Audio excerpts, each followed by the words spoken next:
Du får också olika sorters besökare.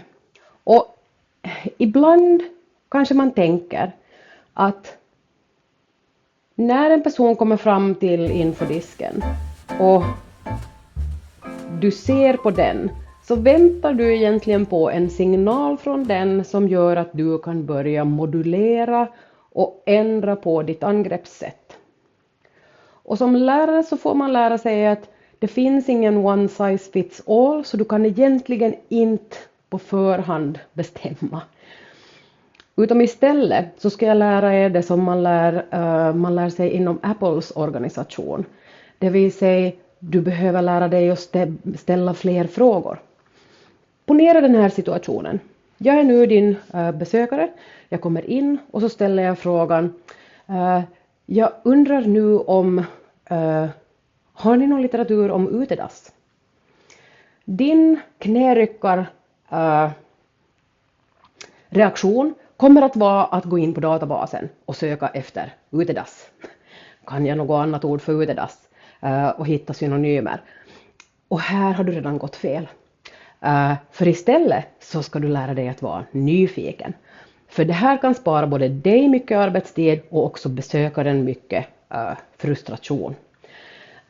Så vid Apple så lär man alltså sig som sån här Apple Product Professional att när en kund kommer in och säger jag vill ha en iPad Pro någonting, så lär man sig inte att automatiskt gå och hämta den faktiskt. Utan man säger istället, oj, berätta lite mera. Varför är det just den modellen du har tänkt? Och på basen av att ställa öppna frågor, så inom pedagogiken pratar vi mycket om öppna och slutna frågor. En sluten fråga är en ja och nej fråga, svart eller vitt, den eller den. Men en öppen fråga lämnar utrymme för den här besökaren att faktiskt säga någonting. Och vi kategoriserar faktiskt slutna frågor som ganska dåliga inom pedagogiken. Så det får du börja göra nu också. Det vill säga hellre då säga, oj vad intressant, utedass, varför behöver du information om det här? Eller hurdan sorts information är det du söker om det här? Är det fotografier, bilder, är det dokumentärer, är det böcker som förklarar byggande eller användning, dess historia, vad är det? Och när du har ställt den frågan, helt plötsligt så kommer du att kunna sätta in mer relevant data i databasen för att söka efter det här. Och vi kommer att prata mer om det i nästa video när det gäller informationssökning. Men notera, var nyfiken snarare än tro att du vet vad den här besökaren letar efter. Och litet boktips, Lena Talvitie's bok om utedass i Österbotten. Så där hittar man faktiskt information om olika sorters utedass och fotografier på en hel del olika sådana.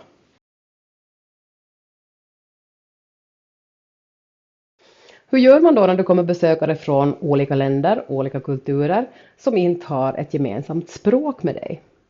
Skratta, le, se det som en utmaning. Gör dig vän med Google Translate eller deepl.com som också är en sån här AI-genererad översättningsgrej.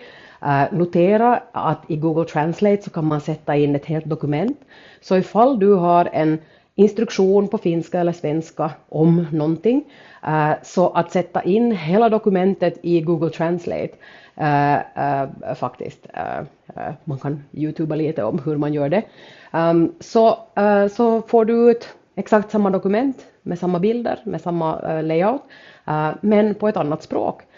Och den har också kvar texten att det är en Google Translate version, vilket gör att in a pinch så kan du faktiskt få ut ett dokument på kinesiska eller hindi eller någonting annat. Så bli vän med olika tjänster och verktyg. Titta på det tillsammans som kollegor.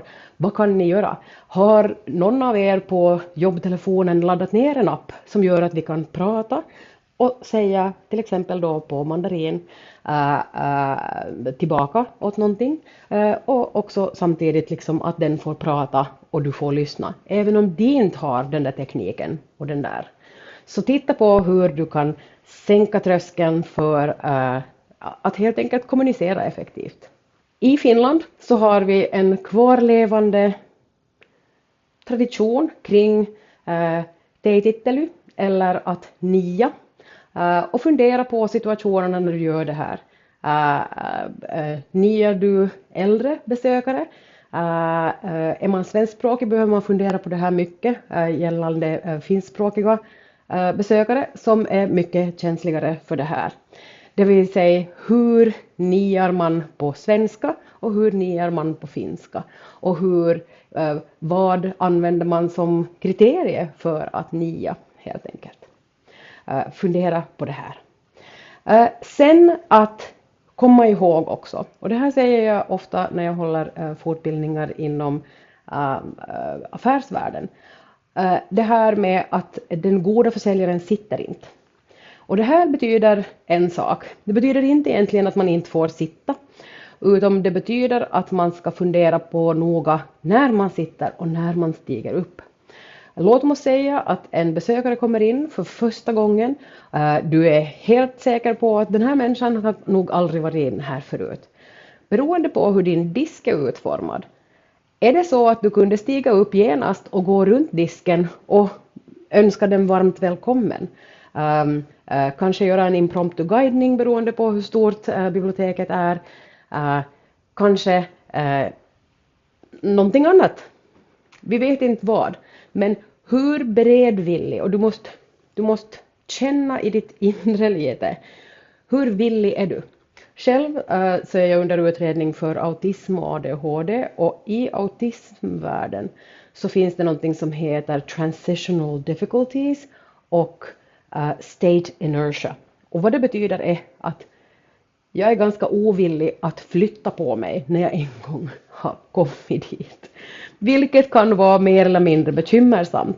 Så fundera på hur villig eller ovillig du är att stiga upp och gå och hjälpa någon och så här. Och när vi pratar sen om ute i biblioteket i en video lite längre fram, så då kommer vi att prata om varför du inte längre ska fråga hur kan jag hjälpa. I undervisning så behöver man alltid fundera på so what och what then. So what betyder alltid alltså varför har vi gjort det här, varför har vi pratat om de här sakerna, har vi nått fram till ett resultat, och what then, vad är liksom följande steg för besökaren. Och här ska du vara medveten om att en besökare ofta hamnar ut på hal is helt enkelt i nästa skede. Här ska vi komma ihåg att vi kommer inte längre ihåg mer än max 3 steg. Så om dina instruktioner innefattar mer än 3 olika faser, och nu skojar jag inte när jag säger gå upp för trappan, sväng höger, titta efter skylten för, så är det redan på gränsen alltså till att man inte kommer ihåg vad det stod på den där skylten. Vilket betyder, och sen har du kanske gett 3-4 steg till, och det här blir för mycket. Så jag brukar som IT-pedagog säga att när du har kollegan till exempel som aldrig kommer ihåg hur man gör någonting i ett program eller med någonting tekniskt. Första gången så visar du. Andra gången när den kollegan kommer igen, så då skriver du upp tillsammans med kollegan stegen för det här och ger dem den där lappen. Och tredje gången hänvisar du dem till lappen. Och om allt annat fallerar så gör vi den där lappen igen. Ett trick är faktiskt att när ni skapar den där lappen tillsammans, att ta ett fotografi på den där lappen och också skicka det som e-post till din kollega. För att vi kan inte hela tiden ta ansvar. Jag har i alla fall haft kollegor som helt enkelt inte ville lära sig och alltid kom och fråga istället. Vilket ju är bra att de kommer och fråga. men det är också att utnyttja kollegan. Så kom ihåg, första gången så visar vi och andra gången så skriver vi tillsammans en lapp med stegen. Och att faktiskt ha såna här lite större post-it-lappar, för det finns faktiskt stora post-it-lappar, exempel här. Då kan du skriva helt enkelt en lista till den här besökaren, vilket gör att den också sen kan bättre hjälpa sig själv. Men ett bra tips är också att ha processbeskrivningar för olika saker. Det vill säga för informationssökning, för letande efter resurser, för användningen av arkiv eller för användning av mikrofilmsläsare, I don't know. Men att ha en processbeskrivning som du sen också har på olika språk och som du lyhy eller varoituksella kan översätta, till exempel med Google Translates dokumentöversättning eller med dpl.com. Så, men vad är följande steg? Så var säker på att din besökare vet vad följande steg är. Och var inte heller rädd för att be besökaren att upprepa de där stegen tillbaka. För det är egentligen bara så som man som lärare också vet att har någon lärt sig någonting. Så vi går igenom stegen en gång till. Kommer du ihåg vilka stegen var? Och så går vi igenom och kollar att har den här besökaren allt på klart. Om du då helt enkelt inte kan gå med och hjälpa till första gången. I räckan av olika sorters besökare så kommer du att ha besökare med olika åldrar, olika förmågor,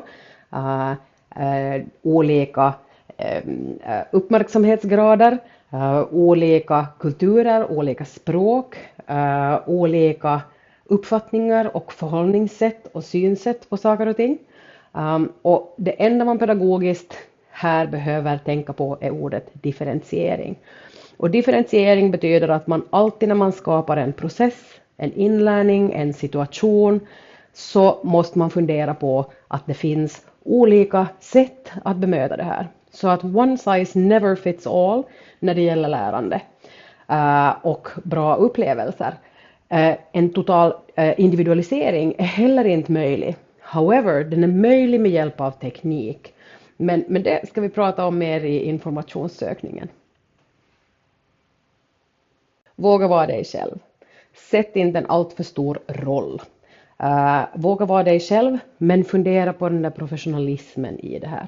Det vill säga varje möte har ett mål och ett ändamål helt enkelt. Så våga vara nyfiken, ta reda på mer om besökarens preferenser, besökarens önskningar, besökarens behov. Våga ställa frågor och våga utmana dig själv med att flytta på dig, gå med, vara mer involverad, men fortfarande ha huvud på skaft och titta, för det är aldrig bara en människa som kommer emot dig där i biblioteket, utan där finns alltid någon annan att också ta hänsyn till. Så huvudet på skaft, gott folk. Head on a swivel.